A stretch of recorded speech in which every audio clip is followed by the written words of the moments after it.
Hi, so we're going to be looking at some of these construction questions. And to answer construction questions, you're going to need to bring all of these to your exam. So that's a compass, rubber, a pencil, a ruler, and a protractor. I like to have a shorter pencil already attached to my compass and set so that the two tips are touching. And then you won't make any mistakes in the exam just by having the wrong equipment or having it not set up in your sort of exam nervy sort of feeling. So this is the perfect setup. Obviously you'll have your pen and everything as well, and maybe your calculator. Tracing paper you don't need to take to the exam, but as soon as you sit down, put your hand up, ask the invigilators for some tracing paper, and even if you don't need it, you've got it there ready. So you can do that as soon as you sit down, before they start the exam. Sit down, put your hand up and ask for tracing paper. Or you can ask your maths teacher to take some in with you. As long as it's blank, you're allowed to take it in.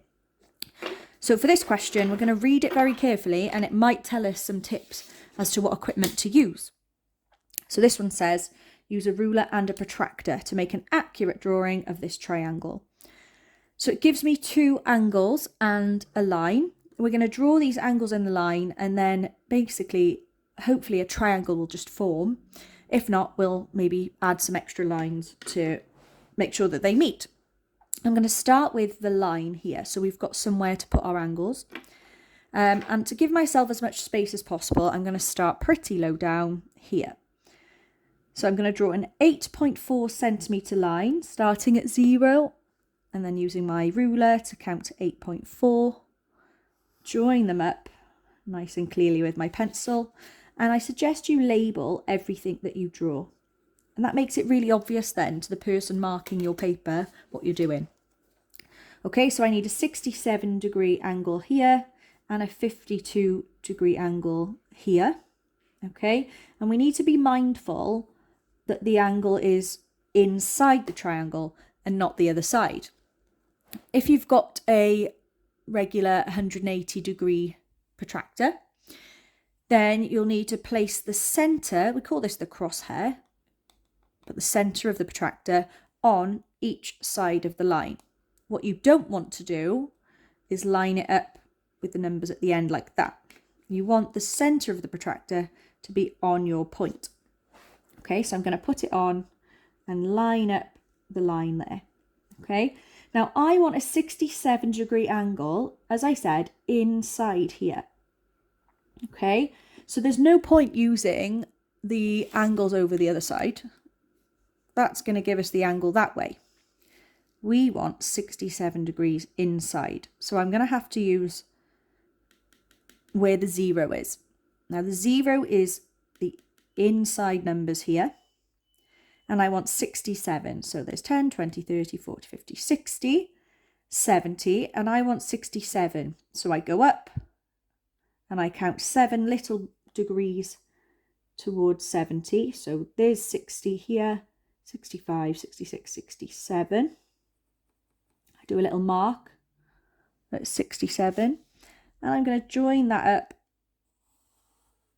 like this. So I've made a 67-degree angle there.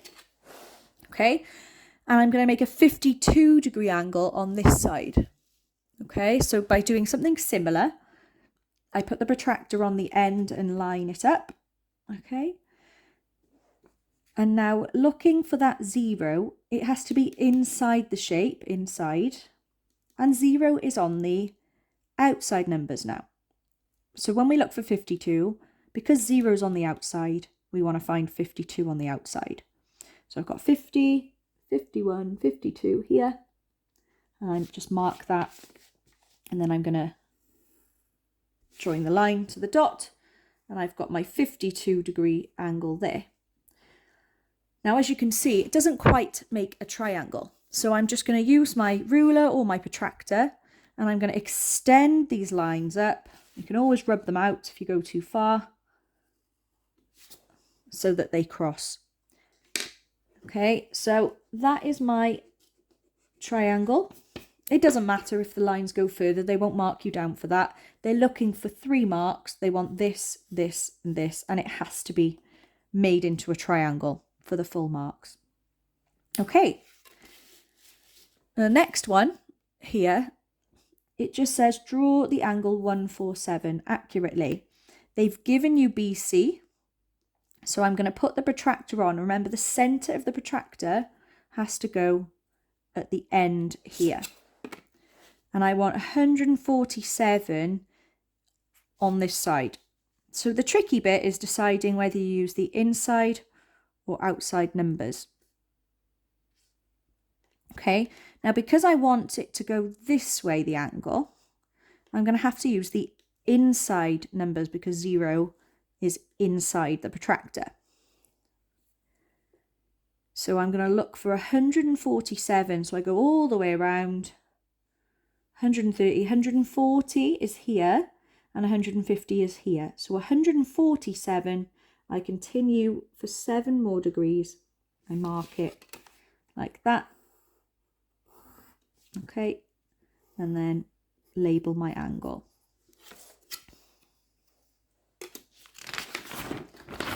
Next one. Something very similar to the first one. So you might want to pause this and then have a go yourself if you haven't yet already. So I'm going to have a 10.3 centimetre line.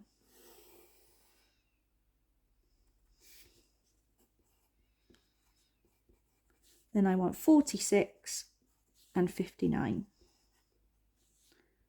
I find that just writing what they need to be here helps me remember where I'm reading, so which numbers to use. So it kind of points to where the 0 has to be. Okay, so I want 46 and 0 is here. 10, 20, 30, 40, 50, so 45, 46 is there. Do a little dot, join that up, and then I've got my 46-degree angle there. And then on the other side, I put my protractor there.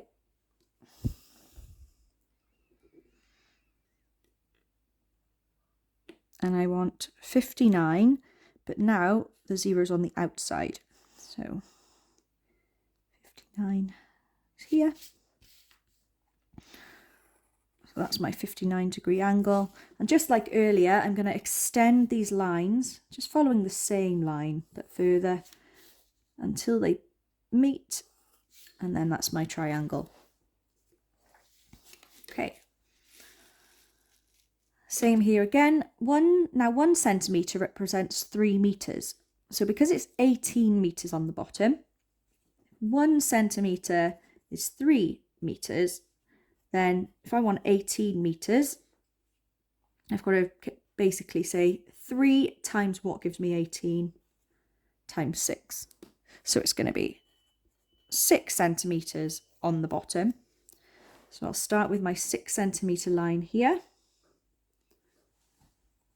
Okay, I always mark it before I draw it because it's easy to just go that little bit too far by a millimeter or so, and then you lose marks. So I do the dots first and then I just join them up. 6 centimeters or 18 meters. Okay, now we want to label it as it is in the diagram.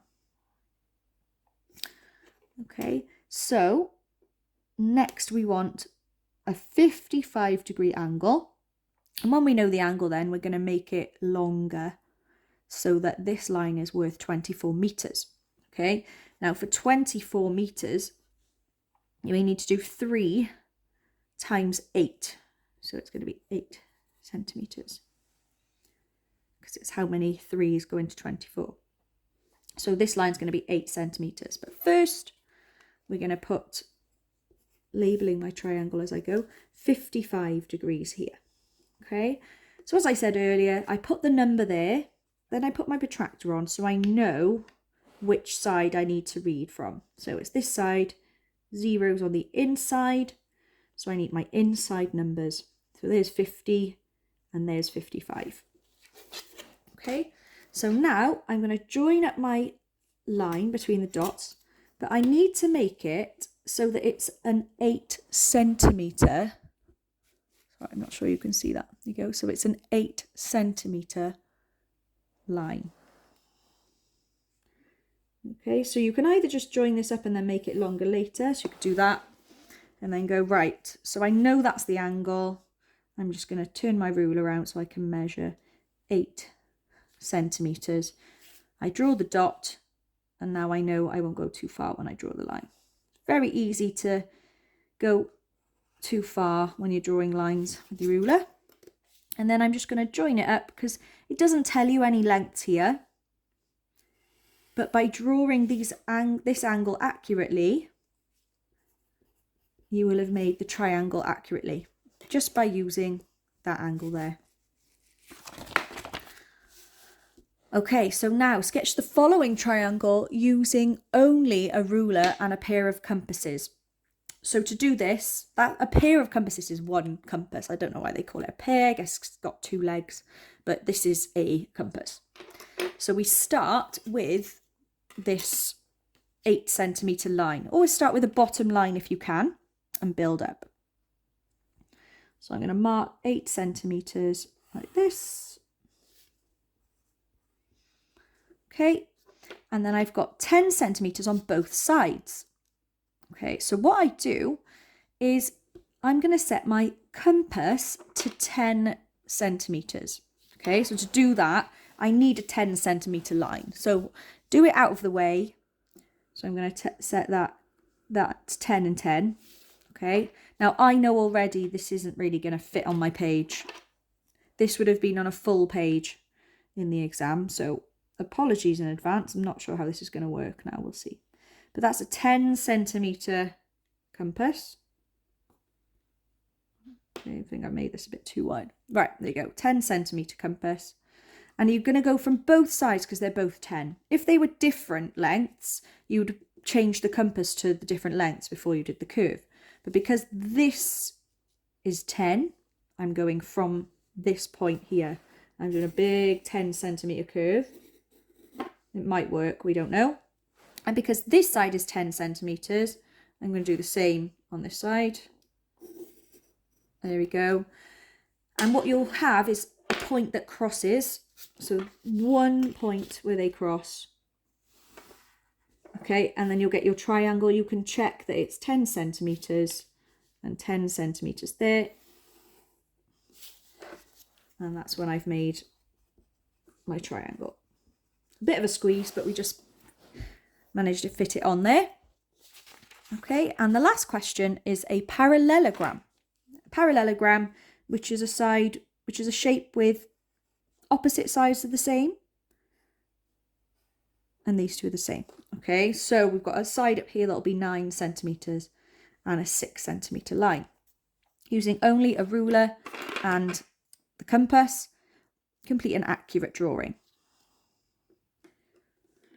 So at this point here, I need another 6 centimeter line. So I'm going to check that this is 6 centimeters first. It might not have come out exactly. It's almost 6, yeah.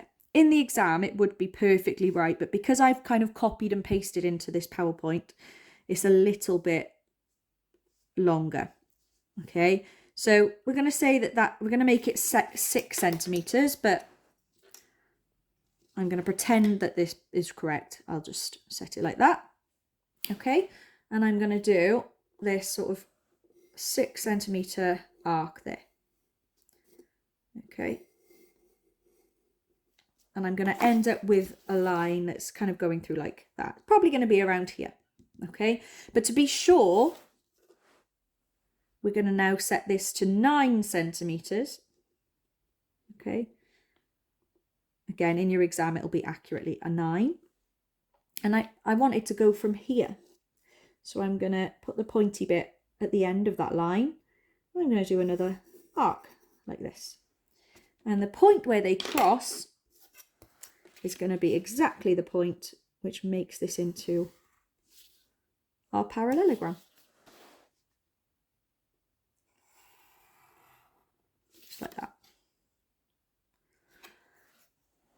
Okay, and the final part here is the line XY below forms a part of a scale drawing of a garden.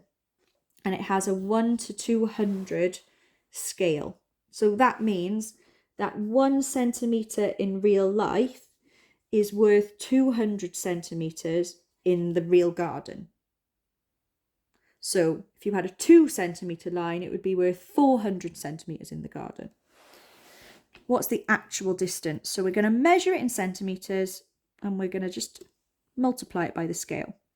So it's 8 centimetres on the diagram times 200, and that is 16, or with 2 zeros, 1,600 centimetres. Give your answer in metres. Well, 1 metre we know is 100 centimetres. So dividing by 100, 16 metres.